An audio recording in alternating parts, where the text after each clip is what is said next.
ನಮಸ್ಕಾರ ವೀಕ್ಷಕರೇ, lab doctor ಚಾನೆಲ್ಗೆ ಸ್ವಾಗತ. If you are new to the ಚಾನಲನ್ನು ಪ್ಲೀಸ್ ಲೈಕ್ ಮಾಡಿ, ಶೇರ್ ಮಾಡಿ ಮತ್ತು ಸಬ್ಸ್ಕ್ರೈಬ್ ಮಾಡಿ. ಬಿಕಾಸ್ ಈ ಚಾನಲ್ ಮೂಲಕ ನಾವು ನಿಮಗೆ ಹೆಲ್ತ್ ರಿಲೇಟೆಡ್ ಇನ್ಫಾರ್ಮೇಷನ್, ಮೆಡಿಕಲ್ ಇನ್ಫಾರ್ಮೇಷನನ್ನು ಕೊಡ್ತಾ ಇರ್ತೇವೆ. ಇವತ್ತಿನ ವಿಡಿಯೋದಲ್ಲಿ ನಾವು ಈ ಗರ್ಭಕೋಶದಲ್ಲಿ ಬರುವಂತಹ ಈ ಪಾಲಿಪ್, ಯೂಟರೈನ್ ಪಾಲಿಪ್ ಅಥವಾ ಎಂಡೋಮೆಟ್ರಿಯಲ್ ಪಾಲಿಪಿನ ಬಗ್ಗೆ ಸ್ವಲ್ಪ ಮಾಹಿತಿಯನ್ನು ತಿಳಿದುಕೊಳ್ಳೋಣ. ಈ ಯೂಟರೈನ್ ಪಾಲಿಪ್ ಅಥವಾ ಎಂಡೋಮೆಟ್ರಿಯಲ್ ಪಾಲಿಪ್ ಅಂತ ನಾವೇನು ನೋಡ್ತಾ ಇರ್ತೇವೆ, ಇದು ಈ ಗರ್ಭಕೋಶದ ಒಳಗೋಡೆ ಎಂಡೋಮೆಟ್ರಿಯಂ ಅದು ಯಾವಾಗ ಬೆಳೆದುಕೊಳ್ಳುತ್ತೆ, ಒಂದು ಪಾಲಿಪ್ ಅಥವಾ ಒಂದು ಮೊಗ್ಗಿನ ಥರ ಅದು ಕಾಣ್ತಾ ಇರುತ್ತೆ. ಅದನ್ನು ನಾವು ಎಂಡೋಮೆಟ್ರಿಯಲ್ ಪಾಲಿಪ್ ಅಥವಾ ಯೂಟರೈನ್ ಪಾಲಿಪ್ ಅಂತ ಹೇಳ್ತಾ ಇರ್ತೇವೆ. ಈ ಗರ್ಭಕೋಶವನ್ನ ನೋಡ್ಬೋದು, ಇದು ಗರ್ಭಕೋಶದ ಒಳಗೋಡೆ. ಅಂಡ್ ಇಲ್ಲಿ ಕಾಣಿಸ್ತಾ ಇರುವಂತ ಈ ಮೊಗ್ಗಿನಂತ ಇರುವಂತ ಈ ಗ್ರೋತ್ ಏನಿದೆ, ಇದು ಪಾಲಿಪ್ ಅಂತ ಹೇಳ್ತಾ ಇರ್ತೇವೆ. ಎಂಡೋಮೆಟ್ರಿಯಂ ಅಂದ್ರೆ ಗರ್ಭಕೋಶದ ಒಳಗೋಡೆ, ಅದನ್ನ ಲೈನ್ ಮಾಡೋದಕ್ಕೆ ನಾವು ಎಂಡೋಮೆಟ್ರಿಯಂ ಅಂತ ಹೇಳ್ತಾ ಇರ್ತೇವೆ. ಇದು ಮಯೋಮೆಟ್ರಿಯಂ ಅಂದ್ರೆ ಸ್ನಾಯುಗಳು. ಸೊ ಈ ಪಾಲಿಪ್ಸ್ ನೀವು ನೋಡ್ಬೋದು, ಇಲ್ಲಿ ಒಂದು ಸ್ಟಾಕ್ ತರ ಇದೆ, ಹೇಗೆ ಇಲ್ಲಿ ಜಾಯಿಂಟ್ ಆಗಿದೆ. ಇಲ್ಲಿ ಏನು ಸ್ಟಾಕ್ ಇಲ್ಲ, ಡೈರೆಕ್ಟ್ಲಿ ಇದ್ರ ಮೇಲೆ ಕುತ್ಕೊಂಡಿದೆ. ಸೊ ಇದು ಫೈಬ್ರಾಯ್ಡ್ ಅಂದ್ರೆ ಏನು, ಇದು ಸಹ ಒಂದು ಕ್ಯಾನ್ಸರ್ ಇರದೇ ಇರುವಂತ ಗಡ್ಡೆನೆ. ಬಟ್ ಈ ಗಡ್ಡೆ ಏನಿರುತ್ತೆ, ಈ ಮಯೋಮೆಟ್ರಿಯಂ ಇಂದ ಹೇಳ್ತಾ ಇರುತ್ತೆ, ಸ್ನಾಯುಗಳಿಂದ ಹೇಳ್ತಾ ಇರುತ್ತೆ. ಆದ್ರೆ ಪಾಲಿಪ್ ಏನಿರುತ್ತೆ, ಈ ತರ ಒಳಗೋಡೆ ಎಂಡೋಮೆಟ್ರಿಯಂ ಇಂದ ಹೇಳ್ತಾ ಇರುತ್ತೆ. ಇಲ್ಲಿ ನೀವು ನೋಡ್ಬೋದು ಎಷ್ಟು ಮಲ್ಟಿಪಲ್, 1 2 3 4 ಪಾಲಿಪ್ಸ್ ಇದಾವೆ. ಸೊ ಈಗ ಕೆಲವೊಂದು ಸಲ ಮಹಿಳೆಗೆ ಕನ್ಸೀವ್ ಆಗಕ್ ಆಗ್ತಾ ಇರೋದಿಲ್ಲ, ಪ್ರೆಗ್ನೆನ್ಸಿ ಆಗ್ತಾ ಇರೋದಿಲ್ಲ, ಅಂಡ್ ಈ ತರ ಬಹಳಷ್ಟು ಪಾಲಿಪ್ಸ್ ಇದಾವೆ. ಅಂಡ್ ಈ ಏರಿಯಾದಲ್ಲಿ ಇದಾವೆ, ಈ ಟ್ಯೂಬ್ ಜಾಯಿನ್ ಆಗೋ ಏರಿಯಾದಲ್ಲಿ ಇದಾವೆ ಅಂದಾಗ್ಲೆಲ್ಲ ನಾವು ಕೆಲವೊಮ್ಮೆ ಈ ಸರ್ಜಿಕಲ್ ಮೆಥಡ್ಸ್ ಇಂದ ಈ ಪಾಲಿಪ್ಸ್ ಅನ್ನ ತೆಗಿಬೇಕಾಗಿ ಬರಬಹುದು. ಸೊ ಈ ಸೈಜ್ ಏನಿರುತ್ತೆ, ಈ ಪಾಲಿಪಿನ ಸೈಜು ಸುಮಾರು ಸಣ್ಣ ಸೈಜ್ ಇಂದ ಹಿಡಿದು ಒಂದು ಗಾಲ್ಫ್ ಬಾಲ್ ಅಷ್ಟು ದೊಡ್ಡದಿರ್ಬೋದು. ಅದು ಕೆಲವೊಮ್ಮೆ ಅಷ್ಟು ದೊಡ್ಡದು ಬೆಳ್ಕೊಳ್ತಾ ಇರುತ್ತೆ. ನಾ ಹೇಳಿದೆ, ಕೆಲವೊಮ್ಮೆ ಇಲ್ಲಿ ಸ್ಟಾಕ್ ಇರುತ್ತೆ, ಕೆಲವೊಮ್ಮೆ ಇದು ಡೈರೆಕ್ಟ್ಲಿ ಅಟ್ಯಾಚ್ ಆಗಿರುತ್ತೆ. ಒಂದೇ ಪಾಲಿಪ್ ಇರ್ಬೋದು, ಮಲ್ಟಿಪಲ್ ಪಾಲಿಪ್ಸ್ ಇರ್ಬೋದು. ಕೆಲವೊಮ್ಮೆ ಇಲ್ಲಿ ನೋಡ್ಬೋದು ನೀವು, ಸರ್ವಿಕ್ಸ್ ಕಡೆ ಸಹ, ಗರ್ಭಕಂಠದ ಕಡೆ ಸಹ ಅದು ಸ್ಲಿಪ್ ಆಗಿ ಕಾಣಿಸ್ತಾ ಇರ್ಬೋದು. ಸೊ ಯೂಶುವಲಿ ಇದು ಈ ಪೆರಿಮೆನೋಪಾಸಲ್ ಅಂಡ್ ಮೆನೋಪಾಸಲ್ ವಿಮೆನ್ ಅಲ್ಲಿ ನಾವು ಕಾಮನ್ಲಿ ನೋಡ್ತಾ ಇರ್ತೇವೆ. ಸೊ ಇಲ್ಲಿ ನೀವು ನೋಡ್ಬೋದು ಮಲ್ಟಿಪಲ್ ಪಾಲಿಪ್ಸ್ ಇದೆ. ಈ ತರ ಈ ಮೊಗ್ಗಿನ ತರ ಈ ತರ ಇದು ಕಾಣಿಸ್ತಾ ಇರುತ್ತೆ. ಈ ಎಂಡೋಮೆಟ್ರಿಯಂ ಇಂದ ಪ್ರೊಟ್ರೂಡ್ ಆಗುವಂತಹ ಒಂದು ಬಿನೈನ್ ಮಾಸ್. ಕ್ಯಾನ್ಸರ್ ಇರೋದಿಲ್ಲ, ಯೂಶುವಲಿ ಇದು ನಾನ್ ಕ್ಯಾನ್ಸರಸ್ ಗ್ರೋತ್ ಇದು. ಸೊ ಈ ಎಂಡೋಮೆಟ್ರಿಯಲ್ ಪಾಲಿಪ್ ಬರ್ಲಿಕ್ಕೆ ಕಾರಣ ಏನು, ರಿಸ್ಕ್ ಫ್ಯಾಕ್ಟರ್ಸ್ ಏನು? ಯೂಶುವಲಿ ಈ ಎಂಡೋಮೆಟ್ರಿಯಲ್ ಪಾಲಿಪ್ ಅನ್ನ ನಾವು ಈ ಮೆನೋಪಾಸಲ್ ಏಜಿನ ಮಹಿಳೆಯರಲ್ಲಿ ನೋಡ್ತಾ ಇರ್ತೇವೆ. ಅಂದ್ರೆ ಅರೌಂಡ್ 35 to 45, 50 ಇಯರ್ಸಿನ ಮಹಿಳೆಯರಲ್ಲಿ ನಾವು ನೋಡ್ತಾ ಇರ್ತೇವೆ. 20 ವರ್ಷಕ್ಕಿಂತ ಕಡಿಮೆ ಇರುವಂತ ಮಹಿಳೆಯರಲ್ಲಿ ಈ ಎಂಡೋಮೆಟ್ರಿಯಲ್ ಪಾಲಿಪ್ ನೋಡೋದು ಸ್ವಲ್ಪ ರೇರ್ ಇರುತ್ತೆ. ಅಂಡ್ ಯೂಶುವಲಿ ಯಾರಿಗೆ ಬೊಜ್ಜು ಜಾಸ್ತಿ ಇರುತ್ತೆ, BMI ಹೆಚ್ಚಿರುತ್ತೆ, ಬ್ಲಡ್ ಪ್ರೆಷರ್ ಜಾಸ್ತಿ ಇರುತ್ತೆ, ಕೆಲವೊಮ್ಮೆ ಈ ಬ್ರೆಸ್ಟ್ ಕ್ಯಾನ್ಸರ್ಗೆ ಟೆಮಾಕ್ಸಿಫೆನ್ ಅಂತ ಔಷಧಿ ತೆಗೆದುಕೊಳ್ತಾ ಇರ್ತಾರೆ ಅಂಥವರಲ್ಲಿ, ಆ್ಯಂಡ್ ಕೆಲವೊಂದು ಸಿಂಡ್ರೋಮ್ಸ್ಗಳಲ್ಲಿ ನಾವು ಇವುಗಳನ್ನ ನೋಡ್ತಾ ಇರ್ತೇವೆ. ಸೊ ಇದು ಏನು ಸಜೆಸ್ಟ್ ಮಾಡ್ತಾ ಇರುತ್ತೆ, ಇವೆಲ್ಲ ಕಂಡೀಷನ್ಸಲ್ಲಿ ಯೂಶುವಲಿ ಈಸ್ಟ್ರೋಜನ್ ಎಂಬ ಒಂದು ಹಾರ್ಮೋನಿನ ಲೆವೆಲ್ ಹೆಚ್ಚಾಗ್ತಾ ಇರುತ್ತೆ. ಸೊ ಹೇಗೆ ಈಸ್ಟ್ರೋಜನ್ ಹೆಚ್ಚಾಗುತ್ತೆ, ಅದು ನಮ್ಮ ಈ ಗರ್ಭಕೋಶದ ಒಳಗೋಡೆಯನ್ನು ಸ್ಟಿಮ್ಯುಲೇಟ್ ಮಾಡುತ್ತೆ ಗ್ರೋ ಮಾಡಲಿಕ್ಕೆ, ಆ್ಯಂಡ್ ಅದು ಈ ಥರ ಪಾಲಿಪಿನ ಫಾರ್ಮಲ್ಲಿ ನಾವು ನೋಡ್ತಾ ಇರ್ಬೋದು. ಈ ಯೂಟ್ರೈನ್ ಪಾಲಿಪ್ ಅಥವಾ ಎಂಡೋಮೆಟ್ರಿಯಲ್ ಪಾಲಿಪ್ ಇದ್ರೆ ಮಹಿಳೆಗೆ ಏನು ಲಕ್ಷಣಗಳು ಕಾಣ್ತಾ ಇರ್ತವೆ? ಒಂದು, ಇರ್ರೆಗ್ಯುಲರ್ ಪೀರಿಯಡ್, ಅವಳಿಗೆ ರೆಗ್ಯುಲರ್ಲಿ ತಿಂಗಳ ಪೀರಿಯಡ್ ಬರದೇ ಇರ್ಬೋದು, 1-2 ತಿಂಗಳಿಗೊಮ್ಮೆ ಅಥವಾ ಬಹಳ ಬೇಗ ಪೀರಿಯಡ್ ಬರ್ತಾ ಇದೆ, ಈ ಥರ ಬರ್ತಾ ಇರ್ಬೋದು, ಬಹಳ ಇರ್ರೆಗ್ಯುಲರ್ ಇರ್ಬೋದು. ಎರಡನೇದು, ಪೀರಿಯಡಿನ ಟೈಮಲ್ಲಿ ಹೆವಿ ಬ್ಲೀಡಿಂಗ್ ಆಗ್ಬೋದು, ಐದರ್ ಬಹಳ ದಿನಗಳವರೆಗೆ ಬ್ಲೀಡಿಂಗ್ ಆಗ್ತಾ ಇರ್ಬೋದು, ಅಥವಾ ಏನು ಬ್ಲೀಡಿಂಗ್ ಆಗ್ತಾ ಇದೆ ಬಹಳಷ್ಟು ಪ್ಯಾಡ್ಸನ್ನು ಅವಳು ಚೇಂಜ್ ಮಾಡಬೇಕಾಗಿ ಬಹಳ ಕ್ಲಾಟ್ಸ್ ಎಕ್ಸೆಟ್ರಾ ಪಾಸ್ ಮಾಡ್ತಾ ಇರ್ಬೋದು. ಅಥವಾ ಈ ಇಂಟರ್ ಮೆನ್ಸ್ಟ್ರುವಲ್ ಬ್ಲೀಡಿಂಗ್, 2 ಪೀರಿಯಡ್ಗಳ ಮಧ್ಯೆ ಅವಳಿಗೆ ಸ್ವಲ್ಪ ಬ್ಲೀಡ್ ಆಗಲಿಕ್ಕೆ ಶುರು ಆಗ್ಬೋದು.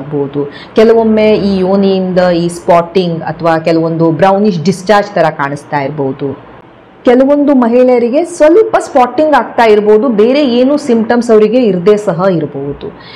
ಕೆಲವೊಬ್ಬರಿಗೆ ಈ ಬಂಜೆತನ ಕಾಣಿಸ್ಕೊಳ್ತಾ ಇರಬಹುದು. ಕೆಲವೊಮ್ಮೆ ಈ ಬ್ಲೀಡಿಂಗ್ ಆಫ್ಟರ್ ಇಂಟರ್ಕೋರ್ಸ್, ಈ ಲೈಂಗಿಕ ಕ್ರಿಯೆ ಆದ ನಂತರ ಆ ಮಹಿಳೆಯಲ್ಲಿ ಸ್ವಲ್ಪ ಬ್ಲೀಡಿಂಗ್ ಕಾಣಿಸ್ಕೊಳ್ತಾ ಇರ್ಬೋದು. ಯೂಶುವಲಿ ಪೇನ್ ಇರೋದಿಲ್ಲ ಈ ಎಂಡೋಮೆಟ್ರಿಯಲ್ ಪಾಲಿಪ್ ಇದ್ದಾಗ, ಬಟ್ ಕೆಲವೊಮ್ಮೆ ಪಾಲಿಪ್ ಏನಾದರೂ ದೊಡ್ಡದಾಯಿತು ಅಥವಾ ಈ ಗರ್ಭಕೋಶ ಏನಾದರೂ ಸಂಕುಚಿತಗೊಳ್ತಾ ಇದೆ, ಕ್ರ್ಯಾಂಪ್ಸ್ ಆಗ್ತಾ ಇದೆ ಅಂದಾಗ ಸ್ವಲ್ಪ ಪೇನ್ ಬರ್ತಾ ಇರ್ಬೋದು. ಬಟ್ ಪೇನ್ ಯೂಶುವಲಿ ಈ ಎಂಡೋಮೆಟ್ರಿಯಲ್ ಪಾಲಿಪಿನ ಸೈನ್ ಇರೋದಿಲ್ಲ.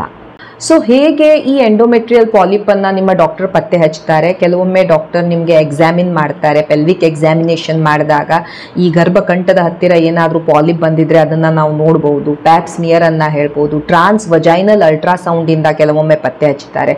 ಸಿಂಪಲ್ ಪ್ರೊಸೀಜರ್ ಅಂದರೆ ಹಿಸ್ಟ್ರೋಸ್ಕೋಪಿ. ಹಿಸ್ಟ್ರೋಸ್ಕೋಪಿ ಅಂದರೆ ಒಂದು ಈ ಟ್ಯೂಬನ್ನು ನಿಮ್ಮ ಗರ್ಭಕೋಶದ ಒಳಗಡೆ ಹಾಕಿ ನೋಡಿದಾಗ ನಮಗೆ ಈ ಪಾಲಿಪ್ ನಾವು ಪಿಕಪ್ ಮಾಡಬಹುದು. ಸೊ ಈಗ ಕ್ವೆಶ್ಚನ್ ಬರುತ್ತೆ, ಹೇಗೆ ನಾವು ಈ ಪಾಲಿಪ್ಸನ್ನು ಟ್ರೀಟ್ ಮಾಡಬೇಕು? ಯೂಶ್ವಲಿ ಈ ಪಾಲಿಪ್ಸ್ ಏನು ಕ್ಯಾನ್ಸರಸ್ ಇರೋದಿಲ್ಲ. ಅವು ಯೂಶ್ವಲಿ ಕ್ಯಾನ್ಸರ್ ಇಲ್ಲದೆ ಇರೋ ಥರ ಒಂದು ಔಟ್ಗ್ರೋತ್ ಇರ್ತವೆ. ಆ್ಯಂಡ್ ಸಪೋಸ್ ಒಂದು ಮಹಿಳೆಗೆ ಆ ಪಾಲಿಪಿನ ಸೈಜ್ 1 ಸೆಂಟಿಮೀಟರ್ಗಿಂತ ಕಡಿಮೆ ಇದೆ, ಅವಳಿಗೆ ಏನೂ ಲಕ್ಷಣ ಇಲ್ಲ, ಜಸ್ಟ್ ಅಲ್ಟ್ರಾಸೌಂಡಲ್ಲಿ ಒಂದ್ಸಲ ಕಾಣಿಸ್ತಾ ಇದೆ ಅಂದಾಗ ನಾವು ಅದಕ್ಕೆ ಯಾವುದೇ ಕೈಂಡ್ ಆಫ್ ಟ್ರೀಟ್ಮೆಂಟನ್ನು ಕೊಡ್ತಾ ಇರೋದಿಲ್ಲ. ಕೆಲವೊಂದು ಸಲ ನೀವು ನೋಡ್ಬೋದು, ಒಂದು ಅಲ್ಟ್ರಾಸೌಂಡಲ್ಲಿ ಪಾಲಿಪ್ ಕಾಣ್ತಾ ಇರುತ್ತೆ, ಮತ್ತು ಸೆಕೆಂಡ್ ಟೈಮ್ ಅಲ್ಟ್ರಾಸೌಂಡ್ ಮಾಡಿದಾಗ ಪಾಲಿಪ್ ಕಾಣ್ತಾನೆ ಇರೋದಿಲ್ಲ. ಆ ಪಾಲಿಪ್ ಏನಾಗುತ್ತೆ, ಈ ಪೀರಿಯಡಿನ ಬ್ಲೀಡಿಂಗ್ ಟೈಮಲ್ಲಿ ಅದು ಶೆಡ್ ಔಟ್ ಆಗಿಬಿಡ್ತಾ ಇರುತ್ತೆ. ಬಟ್ ಸಪೋಸ್ ಆ ಮಹಿಳೆಗೆ ಅವಳಿಗೆ ಸಿಂಪ್ಟಮ್ಸ್ ಕಾಣ್ತಾ ಇದೆ, ಅವಳಿಗೆ ತುಂಬ ಹೆವಿ ಬ್ಲೀಡಿಂಗ್ ಆಗಿರ್ಬೋದು, ಇರ್ರೆಗ್ಯುಲರ್ ಪೀರಿಯಡ್ಸ್ ಆಗಿರ್ಬೋದು, ಈ ಥರದ್ದೆಲ್ಲ ಸಿಂಪ್ಟಮ್ಸ್ ಬಂದಾಗ ನಾವು ಟ್ರೀಟ್ಮೆಂಟ್ ಆಪ್ಷನ್ಸನ್ನು ಕನ್ಸಿಡರ್ ಮಾಡ್ತೇವೆ. ಸೊ ಏನೇನು ಟ್ರೀಟ್ಮೆಂಟ್ ಆಪ್ಷನ್ಸನ್ನು ಕೊಡ್ಬೋದು ಆ ಮಹಿಳೆಗೆ? ಫಸ್ಟು ಕೆಲವೊಮ್ಮೆ ಡಾಕ್ಟರ್ಸ್ ಈ ಮೆಡಿಕೇಶನ್ಸ್, ಔಷಧಿ ಗುಳಿಗೆಯನ್ನು ಕೊಡ್ತಾರೆ. ಫಾರ್ ಎಕ್ಸಾಂಪಲ್ ಪ್ರೊಜೆಸ್ಟ್ರಾನ್ ಅನ್ನು ಕೊಡ್ಬೋದು, ಅಥವಾ ಗೊನಾಡೋಟ್ರೋಪಿನ್ ರಿಲೀಸಿಂಗ್ ಹಾರ್ಮೋನ್ಸ್ ಅನ್ನು ಕೊಡ್ಬೋದು. ಸೊ ದ್ಯಾಟ್ ಈ ಗರ್ಭಕೋಶದ ಒಳಗೋಡೆಯನ್ನು ಅದು ಈ ಗ್ರೋತ್ ಅನ್ನು ಕಡಿಮೆ ಮಾಡ್ತಾ ಇರುತ್ತೆ. ಕೆಲವೊಮ್ಮೆ ನಾವು ಈ ಪಾಲಿಪ್ಸ್ ಅನ್ನು ತೆಗಿಬೇಕಾಗಿ ಬರ್ಬೋದು. ನಾನು ಹೇಳಿದೆ ಈ ಥರ ಸಿಂಪ್ಟಮ್ಸ್ ಎಕ್ಸೆಟ್ರಾ ಇದ್ದಾಗ ಇದನ್ನ ವೆರಿ ಸಿಂಪಲ್ ಒಂದು ಪ್ರೊಸೀಜರ್ ಇರುತ್ತೆ, ಹಿಸ್ಟ್ರೋಸ್ಕೋಪಿ ಅಂತ ಹೇಳ್ತಾ ಇರ್ತಾರೆ. ಹಿಸ್ಟ್ರೋ ಅಂದರೆ ಈ ಗರ್ಭಕೋಶ. ಸೊ ಈ ಗರ್ಭಕೋಶದ ಒಳಗಡೆ ಒಂದು ಟ್ಯೂಬ್ ಅನ್ನು ಹಾಕ್ತಾರೆ, ಹಿಸ್ಟ್ರೋಸ್ಕೋಪ್, ಆ್ಯಂಡ್ ಅದರ ಮೂಲಕ ಈ ಪಾಲಿಪ್ ಅನ್ನು ತೆಗಿತಾ ಇರ್ತಾರೆ. ಒಂದು 10-15 ಮಿನಿಟ್ಸ್ ಪ್ರೊಸೀಜರ್ ಇರುತ್ತೆ. ಆ್ಯಂಡ್ ಆ ಪಾಲಿಪ್ ಅನ್ನು ತೆಗೆದು ಅವರು ಲ್ಯಾಬಿಗೆ ಕಳಿಸ್ಕೊಡ್ತಾ ಇರ್ತಾರೆ, ನೋಡ್ಲಿಕ್ಕೆ ಅಲ್ಲೇನಾದರೂ ಕ್ಯಾನ್ಸರ್ ಡೆವಲಪ್ ಆಗ್ತಾ ಇದೆಯಾ ಅಥವಾ ಯಾವ ಟೈಪ್ ಆಫ್ ಪಾಲಿಪ್ ಎಕ್ಸೆಟ್ರಾ.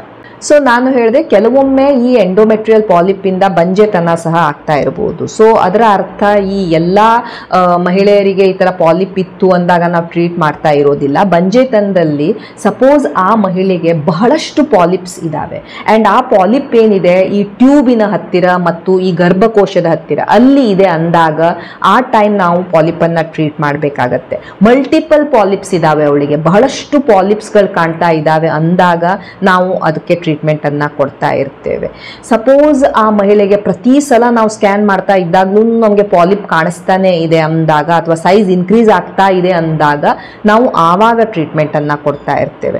ಅಥವಾ ಪಾಲಿಪಿನ ಸೈಜ್ ಬಹಳ ದೊಡ್ಡದಿದೆ, 1 ಸೆಂಟಿಮೀಟರ್ಗಿಂತ ಹೆಚ್ಚಿಗೆ ಇದೆ ಅಂದಾಗ ಮಾತ್ರ ನಾವು ಟ್ರೀಟ್ಮೆಂಟ್ ಅನ್ನ ಕೊಡ್ತೇವೆ. ಜಸ್ಟ್ ಬಿಕಾಸ್ ನಮಗೊಂದು ಪಾಲಿಪ್ ಕಾಣಿಸ್ತು, ಮಹಿಳೆಗೆ ಅದರಿಂದ ಏನೂ ಸಿಂಪ್ಟಮ್ ಇಲ್ಲ, ಆವಾಗಲೆಲ್ಲ ನಾವು ಇದನ್ನ ಟ್ರೀಟ್ ಮಾಡಲಿಕ್ಕೆ ಹೋಗ್ತಾ ಇರೋದಿಲ್ಲ. ಬಿಕಾಸ್ ಪಾಲಿಪ್ ಒಂದು ನಾನ್ ಕ್ಯಾನ್ಸರಸ್ ಗ್ರೋತ್, ಇದರಲ್ಲಿ ಕ್ಯಾನ್ಸರ್ ಇರೋದಿಲ್ಲ, ಇದು ಯೂಶಲಿ ಒಂದು ಬಿನೈನ್ ಗ್ರೋತ್ ಇರುತ್ತೆ. ಆ್ಯಂಡ್ ಈ ಗರ್ಭಕೋಶದ ಒಳಗೋಡೆಯಿಂದ ಈ ಥರ ಹೊರಗೆ ಬರ್ತಾ ಇರುತ್ತೆ. So depending upon your case, ನಿಮ್ಮ ಸಿಂಪ್ಟಮ್ಮು, ನಿಮ್ಗೆ ಏನು ಇದರಿಂದ ನಿಮ್ಗೆ ಏನು ಕಾಂಪ್ಲಿಕೇಶನ್ ಆಗ್ತಾ ಇದೆ ಅದರ ಮೇಲೆ ಡಾಕ್ಟರ್ಸ್ ಡಿಸೈಡ್ ಮಾಡ್ತಾರೆ ನಿಮಗೆ ಟ್ರೀಟ್ಮೆಂಟನ್ನು ಕೊಡಬೇಕಂದ್ರೆ ಯಾವ ಟೈಪ್ ಆಫ್ ಟ್ರೀಟ್ಮೆಂಟನ್ನು ಕೊಡಬೇಕು, ಅದು ಮೆಡಿಕಲ್ ಟ್ರೀಟ್ಮೆಂಟಾ ಅಥವಾ ಸರ್ಜಿಕಲ್ ರಿಮೂವಲ್ಲ ಅಂತ ಅವರು ಡಿಸೈಡ್ ಮಾಡ್ತಾ ಇರ್ತಾರೆ. So this is all about endometrial polyp. Thank you so much for watching the video. Please like, share and subscribe the channel. Thank you.